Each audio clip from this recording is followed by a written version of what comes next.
Now, the retrial of rape-accused pastor Timothy Omotoso is expected to resume in the Port Elizabeth High Court today after it was postponed yesterday.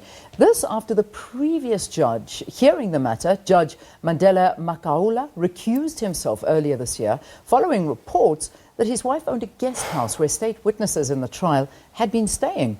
But what legal implications are there in the matter being started afresh, despite witnesses having testified in the previous trial? Well, to answer some of these questions, we're joined in studio by Advocate Mthunzi Mhaga. You remember him. He's a former NPA and Justice Ministry spokesperson who's now practicing his given trade, which is an advocate. Good to see you. Welcome back to Morning Live. Yeah, it's nice to be here again, and in a very different position than yeah, you I had to normally make a quiet exit after 17 years in government. You know, I got too comfortable, but in the process I was getting rusty on my legal prowess and also, you know, losing my passion for the communication. So I decided, you know what, let me go back to what I enjoy most, which is court work. And where you started and what you love. Of course. It's great to have your mind interpreting some of these things for us, because, I mean, yesterday I saw someone talking about the fact that, man, I wish I'd studied law, because every 15 minutes there's a judgment handed down here in South Africa, because everything is running through the courts these days. South Africa is a very litigious country.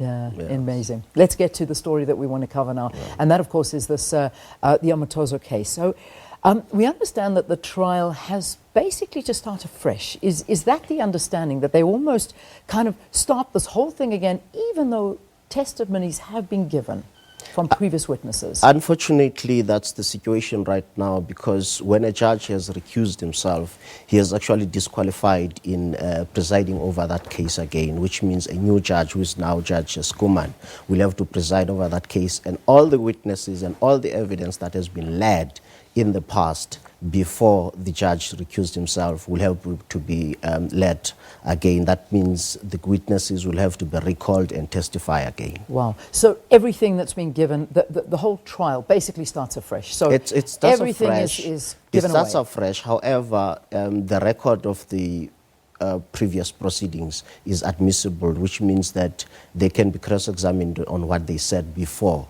if whatever they testify about again is contradictory, which is quite a traumatic experience for witnesses, because they will be subjected to the same leading of evidence, same cross-examination. Some of them may not be comfortable in that process. Unfortunately, that's what the law allows. Because remember, there's a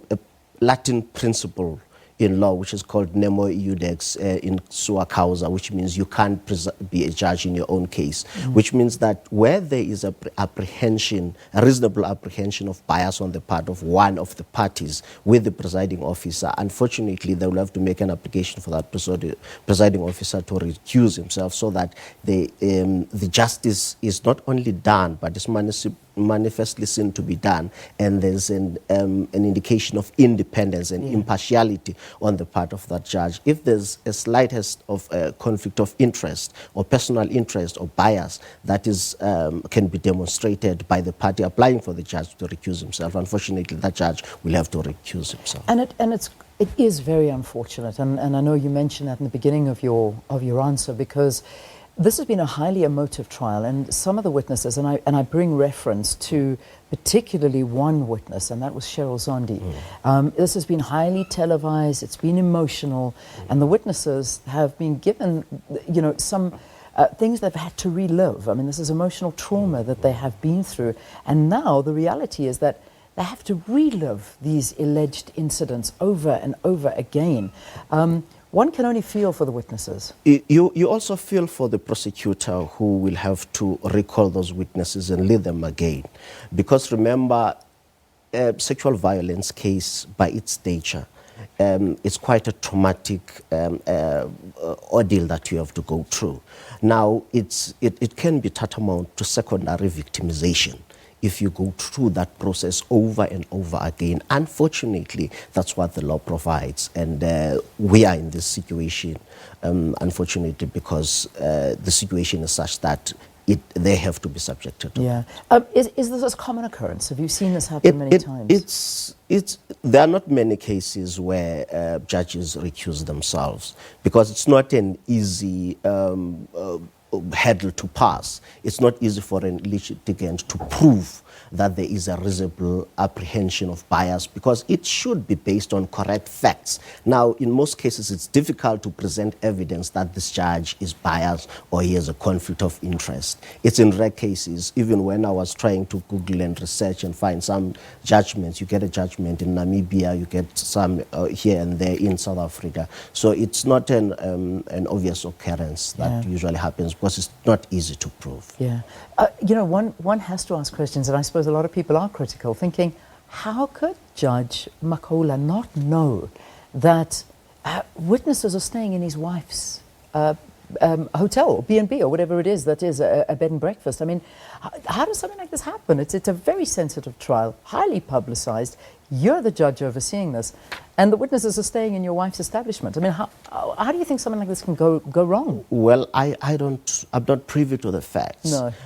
However, you must understand that if you are a judge, you're focusing on presiding over cases, you may not sometimes be involved in your wife's business. But I don't know what happened in this one. And it is a difficult one to understand. I wouldn't be really able to comment anything. I don't blame you. I wouldn't comment either. But it is sort of a question I think a lot of people are asking. No, especially when a matter is under scrutiny because it's being televised and has attracted a lot of or drawn a lot of public interest, and especially being a sexual violence case and given the prominence of the person that is accused. So obviously he had to take that decision, and I applaud him for that because it's not easy to be scrutinized in such a public drawn case and as a judge, especially when there has been an initial application for recusal which was dismissed by the Supreme Court of Appeal, and there was this now with these people presenting facts to him that were known to him,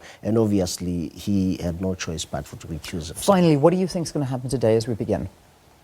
There's an application for further particulars, and obviously they'll be given an opportunity to present arguments on whether there's merit or substance to the application. It depends on what argument they put before the judge, who may then decide to grant the application or dismiss it. But it's an undesirable kind of situation where, in a sexual violence case, it's prolonged.